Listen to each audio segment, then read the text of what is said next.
Welcome to the Betting Above the Rim podcast. Today's date, September 2nd, episode 82 of our podcast.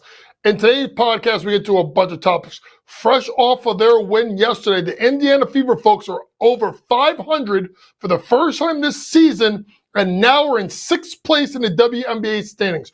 We'll talk about the play of Caitlin Clark, who's been fantastic, but we're going to have to give our flowers to Kelsey Mitchell, who's been absolutely fantastic.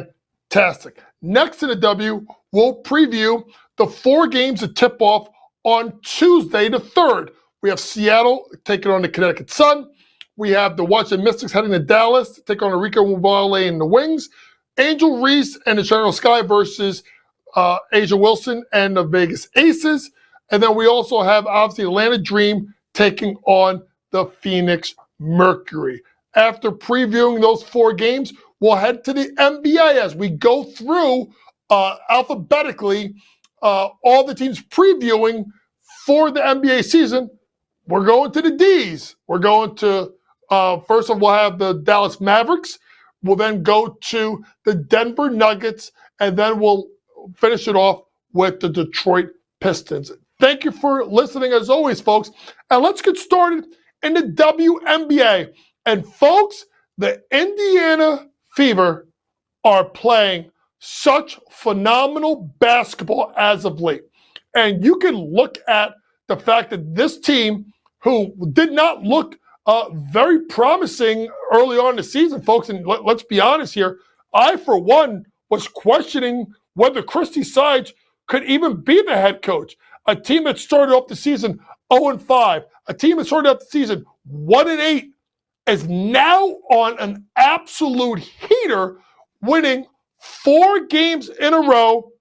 And if you can look at it, I think it's 6 out of 7 games after the Olympic break. And folks, where do you think I'm gonna start? We're gonna have to go with Caitlin Clark. Now, I've said this, folks, that I thought for the Indiana Fever, the best thing for Caitlin Clark was rest. And by her not playing on the Olympic team, it allowed her to get the rest that she needed. Because remember, folks, she had been going nonstop since, if you think about the 20-hour week in college basketball, since the 4th week of September. So this kid got a month off. Yeah, she went to the Yankee game, and she probably was a bigger star than Aaron Judge at Yankee Stadium. But she has been absolutely fantastic, scoring 24.5 points per game, 5 rebounds, 9 assists, almost a double-double, right? 1 steal per game, shooting 48% from the floor and 38% from 3 and 92% from the free throw line.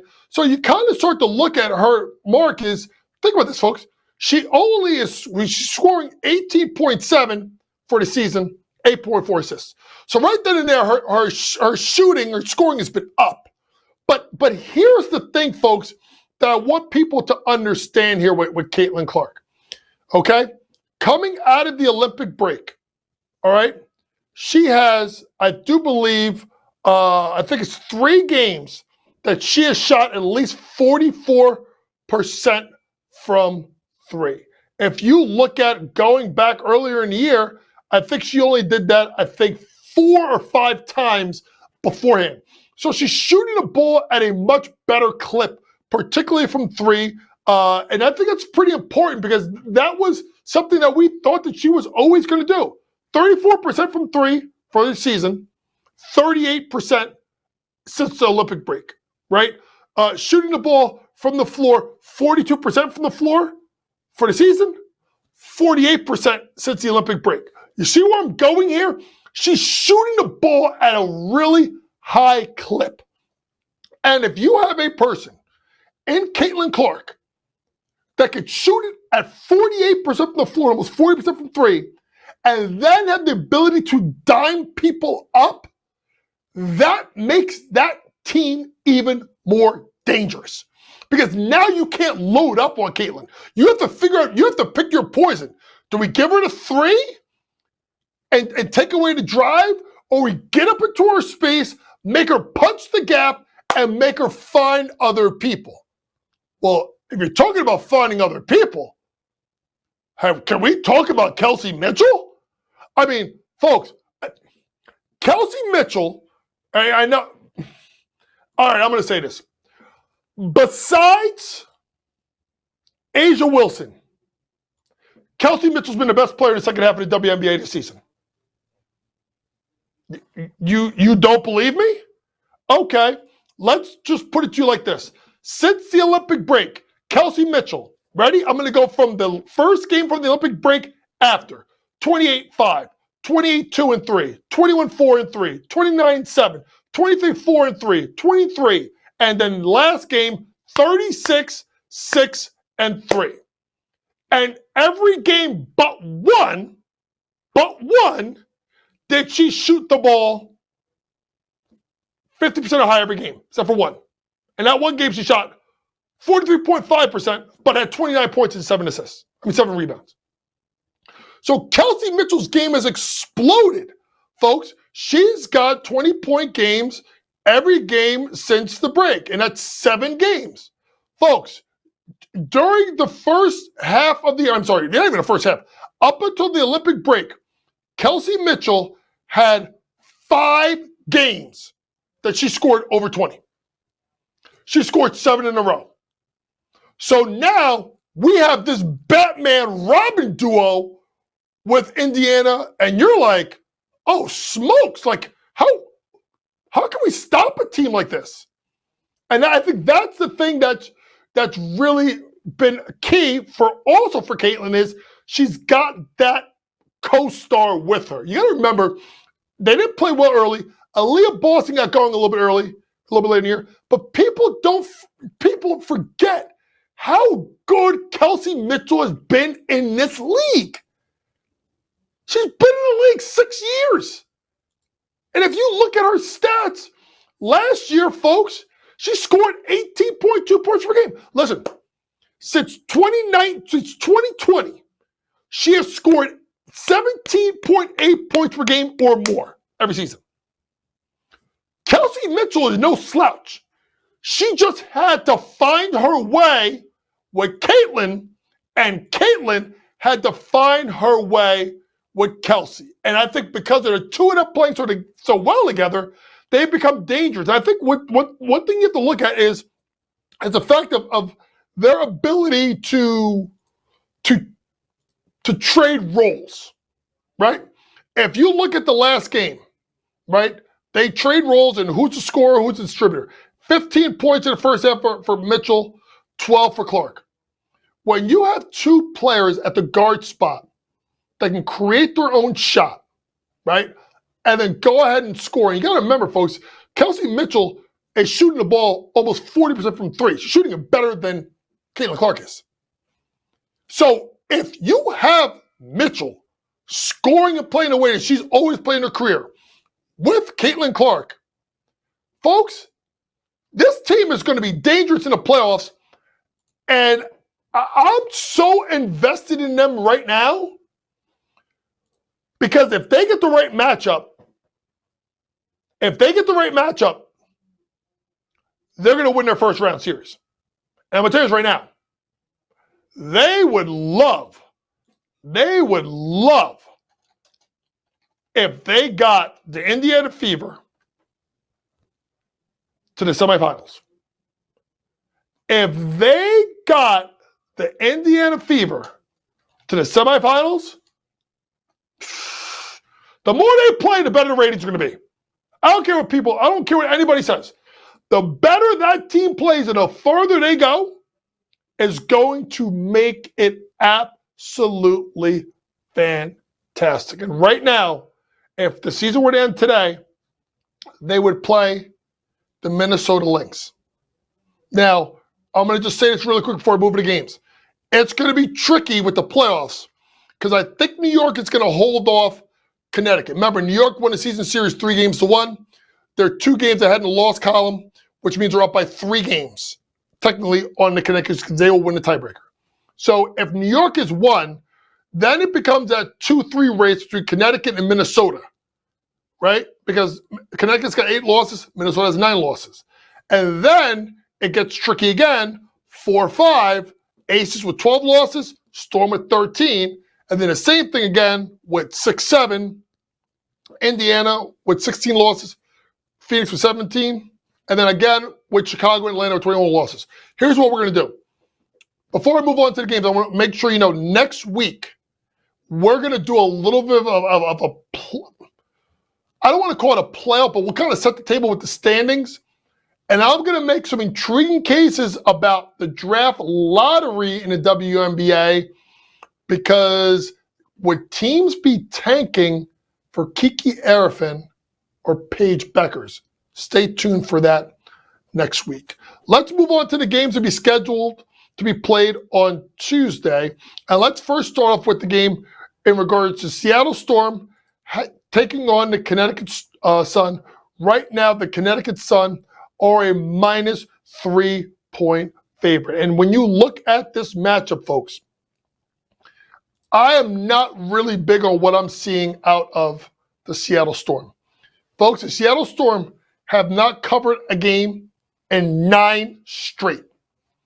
They just played Connecticut yesterday and lost 93-86, giving up 93 points to a Connecticut Sun team that really can't score. And you look at Connecticut trying to see if they can catch New York for the 1 seed versus a team in Seattle that has not played well. The Connecticut Sun have covered 3 of the last 4 games. I'm going to make this very simple. I'm going to take the Connecticut Sun on the money line to get the job done again, because I just don't think Seattle's playing very well right now. A Seattle Storm team that was, known to have one of the better defenses in the WNBA have given up 93, 98, 81 points in the last 3 games. And that is a concern with me, because I think Connecticut will find a way to play better defense. Now, their defense has been leaking a little bit, giving up 86, 85, 84, but also know they just gave up 64 at the New York Liberty. Alyssa Thomas will find a way. So right now we're going to go very simply put with the Connecticut Sun on the money line to get the win over the Seattle Storm. Next game on the schedule has the Washington Mystics taking on the Dallas Wings. The Dallas Wings are a minus 4-point favorite versus a Washington Mystics team that I've really been impressed with as of late. This is a Washington Mystics team that, remember, folks, started season 0-12, did not play very well. I know they did not cover their last game, which is a 96-85 loss to Connecticut, but they were in the game, so the spread was 8. They lost by 11. But, folks, before that, they covered the 4 previous games before that. You look at a Dallas Wings team that, it was in a really tough dogfight of a game in which they gave up 100 points to the Indiana Fever. And this is a team that's not a strong team defensively. So it's interesting because you look at the contrast of styles. You have one of the worst defensive teams defensively in the Dallas Wings, where it's one of the worst offensive teams in the WNBA in the Washington Mystics. So far this season, they have already played twice, and Washington won both games. Both of them were at Washington, 97-69, 92-84. This is an interesting spot here, folks, because when you look at the standings, Washington and Dallas are both 2 games behind Chicago, who is free-falling for that 8th and final playoff spot. So I'm going to trust the defensive team here. I'm going to go with the Washington Mystics plus the 4 points on the road. They have been playing, like I said, really, really good basketball as of late. Mike Thibault's done a great job. And if you look at the teams that they've played, yes, they lost by 11 to Connecticut, but they beat the Sky by 4. They won in Seattle by 2. They beat the Sparks by 6. They lost to Seattle covering the spread by 6. They've played really good basketball coming out of the Olympic break. Even though Satu Sabali and Matty Seegers are back with Arika Wambwale, I'm going to still take the Washington Mystics plus the 4 points versus the Dallas Wings. Next game is going to be an intriguing one here because you got the Chicago Sky getting 11.5 points at the Las Vegas Aces. Now, these 2 teams have had 2 games that they've already played, I do believe, this year. They've played 3 times. And do know the last 2 have been pretty interesting. There was the game right before the Olympic break where the Vegas Aces lost at home 93-85 as a 14.5-point favorite. And then you have the game that just happened a couple of days ago, or last week, a 77-75 win by the Vegas Aces on a layup by A'ja Wilson at the buzzer. So when you look at the line, you start to get a little concerned, like it's a big number. Vegas has not been good against the spread as of until the last couple of games. But folks, Chicago is free falling. Losers of 6 games in a row, 2-8 straight up in their last 10 games. Yes, they covered the spread in that 79-74 loss versus Minnesota. But folks, Vegas may have woke up. Because what Vegas did to Phoenix yesterday was goddamn criminal. 97-79, folks, and the game wasn't even that close. Maybe this is the time that the Aces start to make their push and make their run. I love the Vegas Aces minus 11.5. I think we're going to get a better performance out of them. And I continue to think that, A'ja Wilson is going to make a point here. Over 39.5 points plus rebounds is something I'm going to be looking to play. I think A'ja Wilson can get to 30, 35 points by herself. When you look at the stats or the props for Angel Reese, her rebounding prop, I do believe it's going to be 14.5 at even money. And there's something to be said, folks. This happened again last game with Angel Reese playing in the game late in a blowout loss to get a double-double. It's become a tough scene for me, folks. I'm sorry, it was a 79-74 loss that they lost in Minnesota, but she was in the game late, and I'm not going to start a conspiracy theory here, but there's another young big on that roster named Camila Cardozo, who played really, really well, had 22-9. But I think they pulled her and kept Reese in the game. One got a double-double. One didn't. We'll talk a lot about Chicago next week, particularly if they fall out of that slot of 8. And I'm going to tell you something, folks, right now. I think Chicago's in deep trouble. I don't think they're making the playoffs. I think this slide is going to continue, and that's going to set up something interesting with them is where they could land in the 2025 WNBA draft. Remember, we'll talk about that more next week. Last game of the day, or the night, I should say, Atlanta Dream getting a point at the Phoenix Mercury. And you have probably heard me talk about this. I am such a big fan of Ryan Howard. And I feel like the Atlanta Dream has been playing so much better since she has returned right at the Olympic break. They have a win versus Seattle. They have a win versus Connecticut. They have a close loss versus Indiana. They've split with Phoenix at home. They just blew out the Sparks.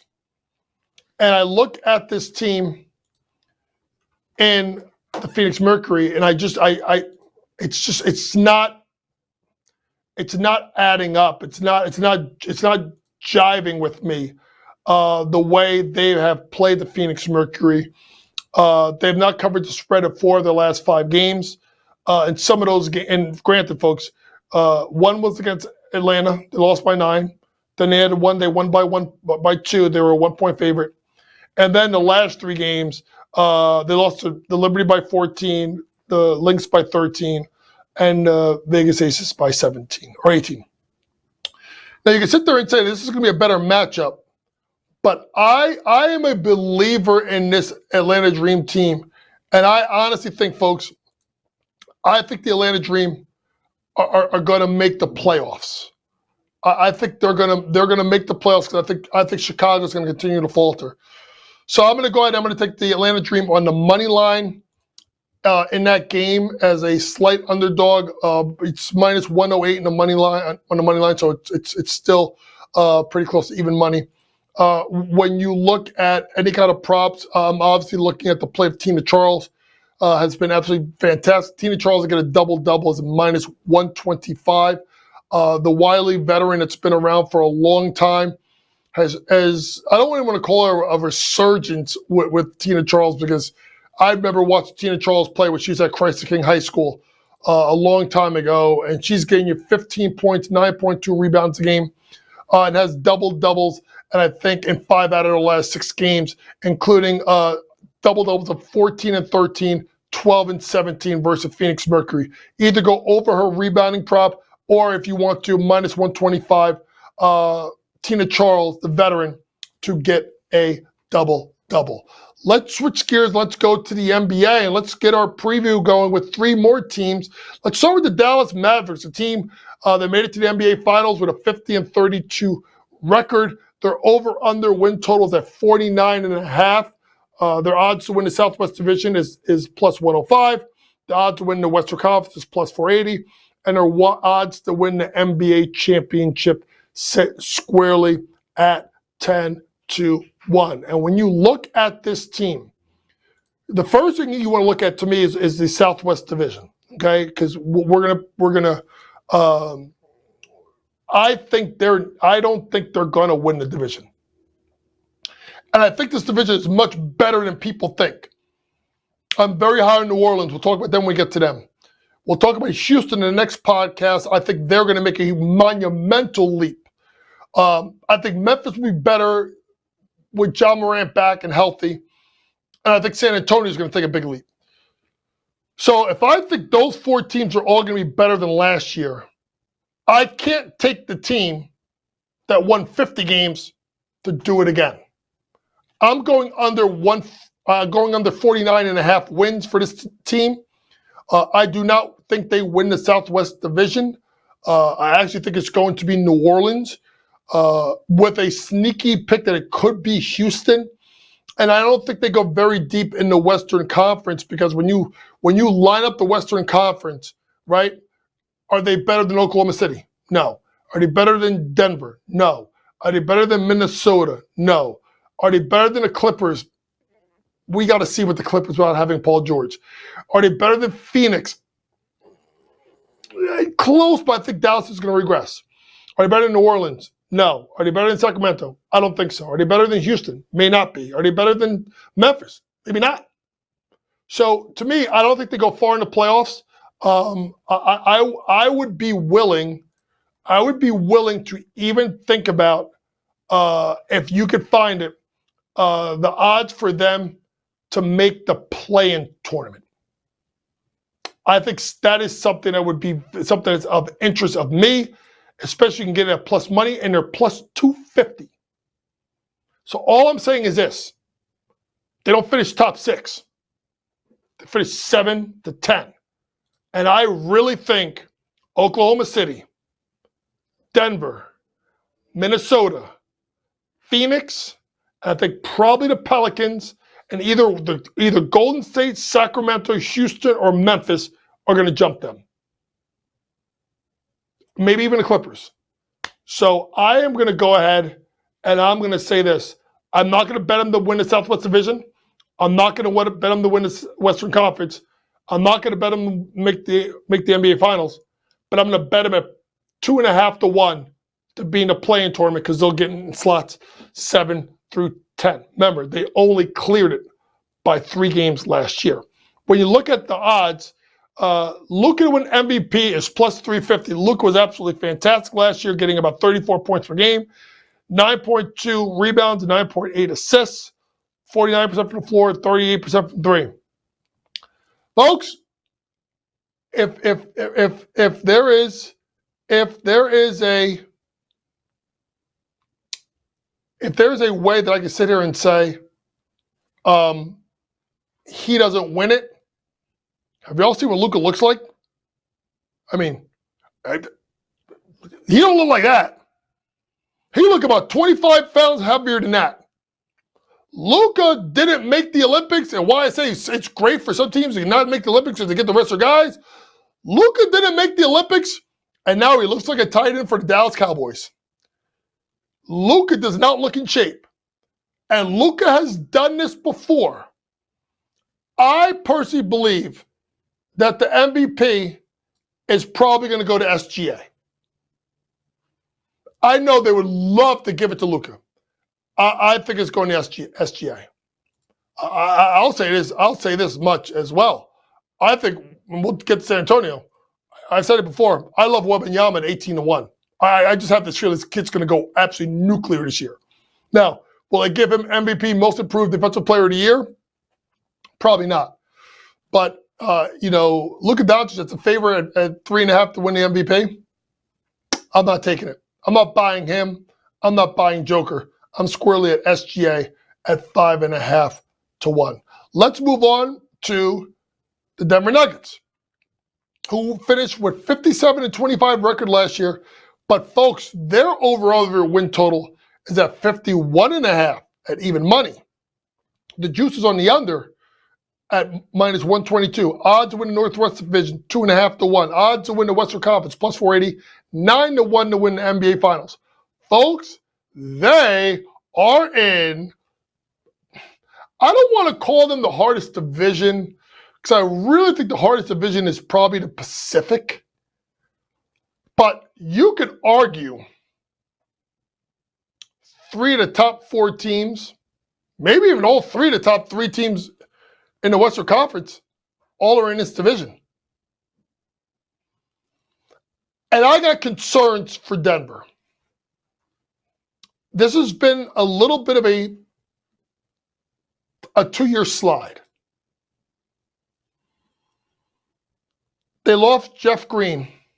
They lost Bruce Brown last year to free agency, 2 years ago. They just lost KCP to Orlando. They are banking on Christian Brown to make a monumental leap. A Christian Brown that only scored 7.3 points per game last year. And in the playoffs was down to 5.1 and a 22% shooter from 3. I think they're going to miss KCP a lot more than people think. I also think Jamal Murray did not look good in the playoffs or in the Olympics. So we need to see which Jamal Murray shows up and shows out. A Jamal Murray that if you take away, Game 7, which he was absolutely fantastic, scoring 35 points, he was 4 out of 18 in game number 6. He was 3 out of 18 in game number 2. You look at the Lakers series, he always beats the Lakers up. I'm not counting that. But he wasn't really good in the Olympics. And I think KCP handling a lot of the defensive load, it's going to be important. I also think KCP's shot making from 3 allowed the floor to be stretched a little bit better than Christian Brown. So I have a little bit of concerns when it comes to him. There's also the implementation of Russell Westbrook into the lineup. Russell Westbrook, who has been a great player for a long time, sure ballot first ballot Hall of Famer. But I don't know how much is left in the tank. You look at the fact that they've drafted Deron Holmes, and Deron Holmes tears his Achilles tendon first game of Summer League. I think Deron Holmes is going to be a good pro. He's going to help that team out a lot. But if there's one guy I ain't concerned about, it's Nikola Jokic. Nikola Jokic, who has an odds at plus 360 to win MVP. Last year, 26.4, 12.4, 9, 58% from the floor, 36% from 3. And before, it's interesting when you look at the Joker in regards to his stats. His 58.3% is his second best shooting percentage of his career. The 35.9%, I think it's the third or fourth best of his career. The rebound, the 12.4, second best of his career. The assist at 9, only to be outdone by 9.8. But I was looking around, and I don't like him to win MVP, but I was looking around, and FanDuel has this season-long special for Nikola Jokic to get 30 triple-doubles during the season at 5-1. And you're going to sit there and say, he hasn't even been close to that. You're absolutely wrong. 2 years ago, in 22-23, he had 29 triple-doubles. Last year, he had 25. Because of my concerns with Jamal Murray, with the fact that I think they're going to miss KCP, I think they're going to lean more on Joker to create for his teammates. And if Murray's struggling as a shot creator, who else on that team can go get a bucket one-on-one? It's not Christian Brown. It's not Aaron Gordon. It's not, it's not Michael Porter Jr. I mean, I guess you could say the only other guy on the team that can really get his own shot is Russ. And Russ can't shoot. So that means I think they run the offense more through Joker at the low post, at the pinch, which is the high post. And I think there's a play where he's going to get this. I'm going to go for it, folks. Nikola Jokic, 30-plus triple-doubles at 5-1. Let's end today's podcast by talking about Detroit basketball. The Detroit Pistons. Oh, my God. They were terrible. Boy, folks, I'm sorry. I was so big on Monty Williams replacing Dwayne Casey. I'm like, y'all remember last year? Coach Young said it. Detroit's going to be in the play-in tournament. Detroit's going to make a run. Lord have mercy, I done got that so wrong. They went 14-68. I think they may have been, maybe you'll tell me this, I think they were worse last year than they were the year before. I think they had less wins last year, if I'm not mistaken. They had 14 wins last year. At 22-23, they had 17. So they were worse. They were worse. Thanks, Matt. Last year. So when you look at Detroit, the odds for them to win the Central Division, don't even waste your money. There's a sheer over-under win total. So when you start to look at the depth of this team, I'll go to Cade last because we have to talk about him with his most improved player. Can Jaden Ivey take that next step? A Jaden Ivey who has shown at times flashes of being great with games which he just doesn't look like he even wants to show up. But he got to 16, almost 15 points a game, and he did not get along with the coach. He didn't get along with Monty Williams because I think early on in the year they brought him off the bench. He didn't like it. There's a play of Asor Thompson who, I couldn't figure out his situation for the life of me. They were playing this kid 25, 30 minutes a night all the way until the ending of November. Then his minutes went down. He was barely playing. And then they played him late, probably after they traded Bogdanovich. This kid is a sneaky double-double machine. And he's a sneaky good passer. Always look at Asor's rebounds plus assists. That's always going to be something you want to look at. Then you go to the man in the middle, Jalen Duren. And a Jalen Duren that scored 13.8, 11.6, was absolutely fantastic, being one of the best offensive rebounders in the NBA. Undersized at 6'10" at center position, but freakishly athletic.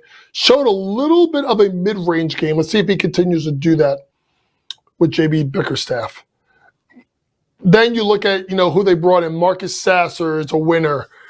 Isaiah Stewart, I think he's going to be trade bait. Big Ball Paul Reed now is a member of the Detroit Pistons. And then they went inside Tobias Harris.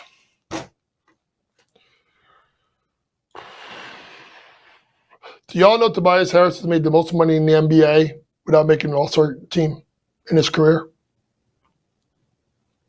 He has not made one all-star game in his career. But I think you're going to get and this is, listen, and what people want to knock him, and I have at times too in big spots, Tobias did give you 17.2, 6.5. He should be the second scorer in Detroit. And he should be getting you 18 to 20 a night. I think Cade's the number one scorer, Tobias the second scorer. Then the third scorer is Ivy, with Duran being the junkyard dog and Asor Thompson being the guy that kind of facilitates everything as a point forward. So I'm curious to see how this team is. The one thing to say about J.B. Bickerstaff's teams is he does a good job with young players and young teams.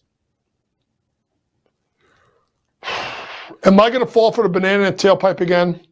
I mean, it's literally on the conversation. Like this is how much I'm up and down with this team. I'm going to go under by a smidge. Under 25.5. Washington is worse than them. I think Charlotte's going to be better than them. Toronto's going to be close. Brooklyn's definitely the worst team in the East. There's no bones about it. So there's two teams right there that I think are going to be worse. They're not going to be better than Atlanta. Chicago, you got to watch out for it if they make trades and get off to a bad start. But I think things will get better with JB. I just don't think it's this year. Under 25.5 wins for the Detroit Pistons. Lastly, really cool with Cade Cunningham. Odds to win most improved player, 25 to 1. Cade Cunningham, 22.7 points per game, 4.3 rebounds, 7.5 assists. Simply put,